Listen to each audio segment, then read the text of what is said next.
ಏರಿಯಾದಲ್ಲಿ ರಾಬರಿಗಳು ಜಾಸ್ತಿ ಇದೆ. ಮತ್ತೆ ಹುಡುಗರದು ಗಾಂಜಾ ವ್ಯವಸ್ಥೆಗಳು ಜಾಸ್ತಿ ಇದೆ. ಏನು ರಾಬರಿ? ಮೊಬೈಲ್ ರಾಬರಿನಾ? ಮೊಬೈಲ್ ರಾಬರಿ ಎಲ್ಲಾರು ದುಡ್ಡು ಕಳ್ತನ ಮೊಬೈಲ್‌ಗಳು. ಮಾಡೋದು, ಹ್ಮ್. ಮೊಬೈಲ್ ರಾಬರಿ ಮಾಡೋದು. ಹಗಲೊತ್ಲಿ ಸ್ವಲ್ಪ ಸಿಸಿಟಿವಿ ಕ್ಯಾಮೆರಾಗಳು ವ್ಯವಸ್ಥೆಗಳು ಸ್ವಲ್ಪ ಕಡಿಮೆ ಇದೆ. ಸರ್ಕಾರದಿಂದ ಅದೊಂದು ಮಾಡಿಕೊಟ್ರೆ. ಮತ್ತೆ ಹಾಕ್ಸಿ ಮತ್ತೆ ಸಿಸಿಟಿವಿ ಕ್ಯಾಮೆರಾ ಕಡಿಮೆ ಇದೆ ಅಂದ್ರೆ.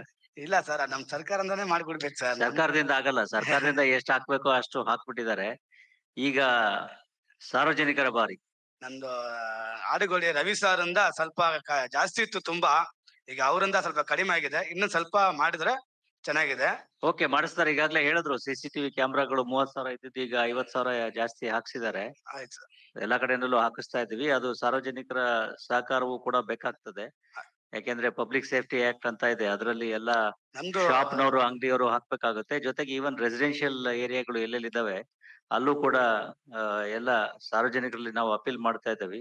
V appeal to the people to install as many CCTV cameras as possible. It is for your own security and also ಈ ರೀತಿ ಯಾವ್ದಾದ್ರು ಘಟನೆಗಳಾದಾಗ ನಮಗೂ ಕೂಡ ಅವು ಅನುಕೂಲ ಆಗ್ತವೆ. ಸೊ ಸಾರ್ವಜನಿಕರು ಕೂಡ ಇದ್ರ ಬಗ್ಗೆ ಗಮನ ಹರಿಸ್ಬೇಕು ಅಂತ ಹೇಳಿ ಕೇಳ್ಕೊಳ್ತೇವೆ. ಎಸ್ಪೆಷಲಿ ರೆಸಿಡೆಂಟ್ ವೆಲ್ಫೇರ್ ಅಸೋಸಿಯೇಷನ್ಸ್ ಇರ್ಬೋದು ಅಥವಾ ಇಂಡಿವಿಜುವಲ್ ಮನೆಗಳಿರ್ಬೋದು.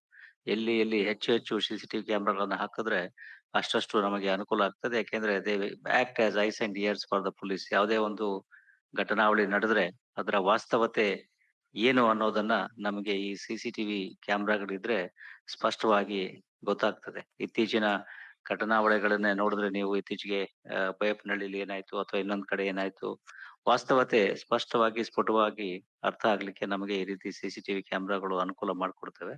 ಸೊ ದಯವಿಟ್ಟು ಇದ್ರ ಬಗ್ಗೆ ಸಾರ್ವಜನಿಕರು ನಮಗೆ ಸಹಕರಿಸಬೇಕು ಅಂತ ಹೇಳಿ ಕೇಳ್ಕೊಡ್ತೇನೆ.